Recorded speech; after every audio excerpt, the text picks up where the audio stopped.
सभापति, मैं आपको बताना चाहता हूं, मैंने कहा कि मैं गुरुओं की धरती और जवानों की धरती और किसानों की धरती से आता हूं। जवानों की बात आज हमारे आदरणीय राहुल गांधी ने की है। हालांकि विपक्ष द्वारा उसको घुमाने का काम किया, लेकिन राहुल गांधी ने एक बात कही कि अग्निवीर को शहीद का दर्जा इस देश में मिलना चाहिए। मैं इसलिए कह रहा हूं सभापति साहब, कभी कभी तो मेरे को लगता है कि पंजाब को यह हिंदुस्तान की सरकार भूल गई है। कभी कभी मेरे को यह भी महसूस होता है कि शायद हम हिंदुस्तान के कहीं किसी नक्शे में हैं या नहीं। जिस प्रकार से हमारे सरकार का हमारे पंजाब के लोगों की तरफ व्यवहार है, ऐसा हमें महसूस होता है। मैं आपको बताना चाहता हूं सभापति साहब, जब हिंदुस्तान के देश के प्रधानमंत्री जब लाल किले पर झंडा लहराते हैं, और मैं गर्व से कह सकता हूं कि उस झंडा लहराने में पंजाब के हजारों नौजवान लोगों ने अपनी शहादत दी है। ये अवसर इसलिए प्राप्त हुआ है सभापति साहब। मैं कहना चाहता हूं सभापति साहब, मैं अपने किसान की बात करना चाहता हूं। पिछले 1.5 साल से सभापति साहब, पंजाब का किसान, देश का किसान, आज बड़ी बड़ी बातें की गई। आदरणीय मंत्री महोदय कहे कि हमने एमएसपी दी है। एमएसपी आपने दी है? 1967 में कांग्रेस की सरकार ने किसान के लिए एमएसपी दिया था। जब देश भूखा मर रहा था, तो पंजाब के लोगों ने, इन किसानों ने, देश के किसानों ने देश के लोगों का पेट भरने का काम किया। आज कोई आसान नहीं कर रहा कि हम उनको एमएसपी दे रहे हैं। किसान लीगल गारंटी मांगता है सभापति साहब, एमएसपी की लीगल गारंटी। आपको मैं बताना चाहता हूं, 700 किसान पंजाब का शहीद हुआ। और मेरी एक आदरणीय हमारी सांसद ने उन किसानों की मांओं के बारे में ये कहा कि ये तो 100-100 रुपए पे भाड़े पे लाए हुए लोग हैं। मेरे को शर्म आती है इस बात की। वो किसान, और आज वो किसान दिल्ली के बॉर्डर अपनी बात सुनाने के लिए दिल्ली आना चाहता है। क्या दिल्ली देश से अलग है? क्या दिल्ली में पंजाब के किसान नहीं आ सकते? हमें हरियाणा के बॉर्डर पर रोककर हमारे पर गोलियां चलाई जा रही हैं। हजारों लोग किसान हमारे वहां पर इंजर्ड हुए और कईयों की मृत्यु हो गई, मौत हो गई है।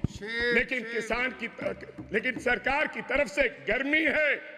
45-47 डिग्री में बैठा किसान चीख कर पुकार रहा है कि हमें एमएसपी की लीगल गारंटी दो, हमने दिल्ली जाना है।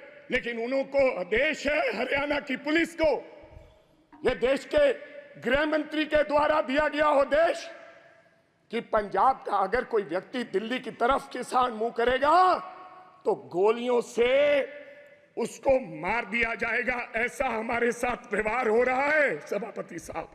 ये हालात है। आप कहते हो किसानों को, आपने किसान निधि योजना में आपने बड़ा कोई इनकलाब खड़ा कर दिया।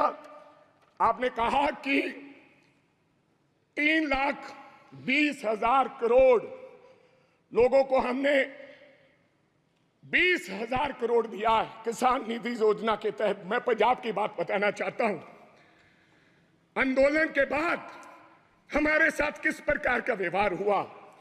2019-20 में 23 लाख लोगों को किसान निधि योजना का फायदा मिलता था। जब हम आंदोलन किया, सरकार को काले कानून जो 3 बने थे वो सस्पेंड करने पड़े, वापस नहीं लिए। तो इन्होंने कहा कि अब इनकी निधि योजना बंद करो। 2023 और 24 में ऑन रिकॉर्ड बोल रहा हूं, फ्लोर ऑफ द हाउस, 8,56,000 लोगों के किसान निधि योजना से नाम काट दिए गए। ये छोटी बात नहीं है। और कहा गया कि इनके कागज इनकम्प्लीट थे, इसलिए हमने इनके ये खाते काट दिए गए। तो पहले आपने कैसे दे दिए 23.5 लाख लोगों को? मैं चलो ज्यादा कुछ ना कहते हुए मैं आगे एक बात और करनी चाहता हूं सभापति साहब। ये किसान का हाल है। मैं बताना चाहता हूं, अभी मैं पेज नंबर 19 पे पढ़ रहा था कि ये भारतीय न्याय संहिता यानी कि penal code will come into force in the country from the 1st of July, लोगों को इंसाफ देने के लिए।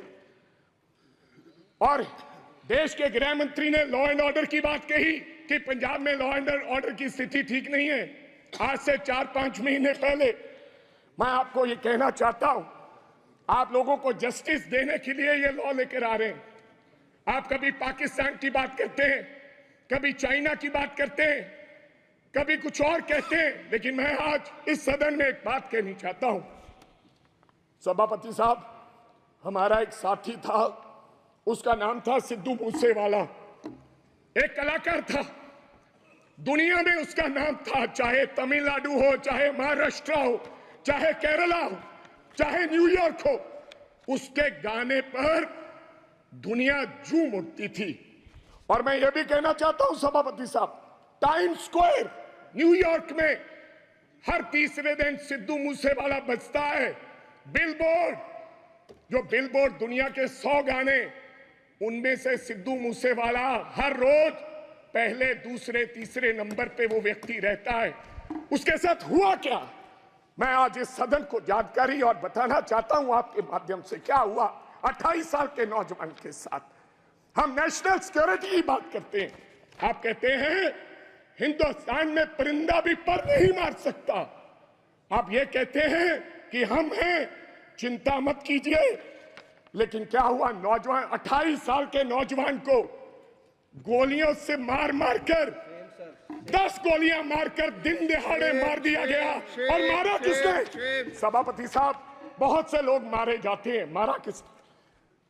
एक तिहाड़ जेल में बैठा एक गैंगस्टर जिसका नाम लॉरेंस बिश्नोई है, उसने मारकर कहा, जेल से इंटरव्यू दिया और कहा मैंने मारा है। अभी तो सिद्धू मूसेवाला मारा है, अभी इसके बाप को भी मरना होगा। जेल से इंटरव्यू दिया। आप नेशनल सिक्योरिटी की बात करते हैं, कब इंसाफ मिलेगा सिद्धू मूसेवाला को? क्या होगा 28 साल का नौजवान जिसकी मां के एक बेटा था, एक, और बिना शादी के ब्याह में हमारे सर पर सेरे बांधे जाते हैं। सेराबंदी होती है, आपके भी होती है। डेड बॉडी पड़ी, डेड बॉडी पर मेरी उस मां ने, सिद्धू मूसेवाले की मां ने फिर सेरा लेकर आए और अपने बेटे के लाश पर सर पर सेरा बांध के उसकी विदाई की है। ये हालात हैं। आप देश के गृह मंत्री हैं, इंसाफ दिलाएं और जेलों में बैठे ऐसे गैंगस्टर को आप निकाल के उस परिवार को इंसाफ दें। लास्ट बात सर, 1 मिनट में खत्म करूंगा। आप सभापति साहब, मैं ये इसमें लिखा है पेज नंबर 4, पॉइंट नंबर 5, क्या लिखा है? Now my government is striving to make India the 3rd largest economy in the world. कैसे बनेगा साहब? मैं सब उस शहर से आता हूं, लुधियाना से, जो हिंदुस्तान का कभी कभी ईस्ट मैनचेस्टर कहा जाता है, जिसको आज क्या हालात हो गए इंडस्ट्री के। डाइंग इंडस्ट्री है सर, वहां पर साइकिल इंडस्ट्री है। लोग छोड़ के कारोबार धंधा बंद करके अब चले जा रहे हैं लुधियाना छोड़ के। ये हालात कर दिए। मैं एक छोटी सी उदाहरण देना चाहता हूं। 10 साल में हमें इस सरकार ने कुछ नहीं दिया। अगर दिया है हिंदुस्तान की सरकार ने लुधियाना को, सबसे बड़ा शहर है पंजाब का, तो कोई खड़ा होकर व्यक्ति बता दे कि हमने ये दिया है। मैं क्या कहना चाहता हूं कि एक साइकिल इंडस्ट्री है साहब, या तो चाइना में साइकिल बनता है या पंजाब में साइकिल बनता है। चाइना में साइकिल की प्रोडक्शन क्या है, आप हैरान हो जाओगे। आप मेक इन इंडिया की बात करते हो, 28 से 30 करोड़ एक साल की चाइना प्रोडक्शन करता है, एक साल की 28 से 30 करोड़। लेकिन लुधियाना क्या प्रोडक्शन करता है, 2.5 करोड़। क्यों, वजह क्या है? हमारा साइकिल 3500 रुपए का शुरुआत में बिकता है, लेकिन चाइना का साइकिल $300 से शुरू होकर 2 लाख में बिकता है। इसका कारण क्या है? Make in India, make in India, wrong policies. जब तक ये रॉन्ग पॉलिसीज हैं, समाप्त कीजिए, समाप्त कीजिए, तब तक हमारा देश तरक्की नहीं कर सकता। कैसे तरक्की करेंगे? आपकी रॉन्ग पॉलिसीज की वजह से आज हमारी इंडस्ट्री, जो लुधियाना की इंडस्ट्री है, उसके ये हालात हो गए। अंत में एक लाइन में समाप्त करना चाहता हूं, हमारा भाईचारा बहुत कायम है स्पीकर साहब। पंजाब के लोग बेशक चाहे किसी पार्टी को वोट दो, आम आदमी पार्टी को लोगों ने वोट दिया, अकाली दल को दिया, कांग्रेस को दिया, बीजेपी वालों को भी दिया, लेकिन आपस का भाईचारा नहीं कभी टूटा। इस बार पहली बार राम जी के नाम पर, भगवान राम के नाम पर, भगवान हमारे भी हैं, इनके, और भगवान ने बता दिया। और जो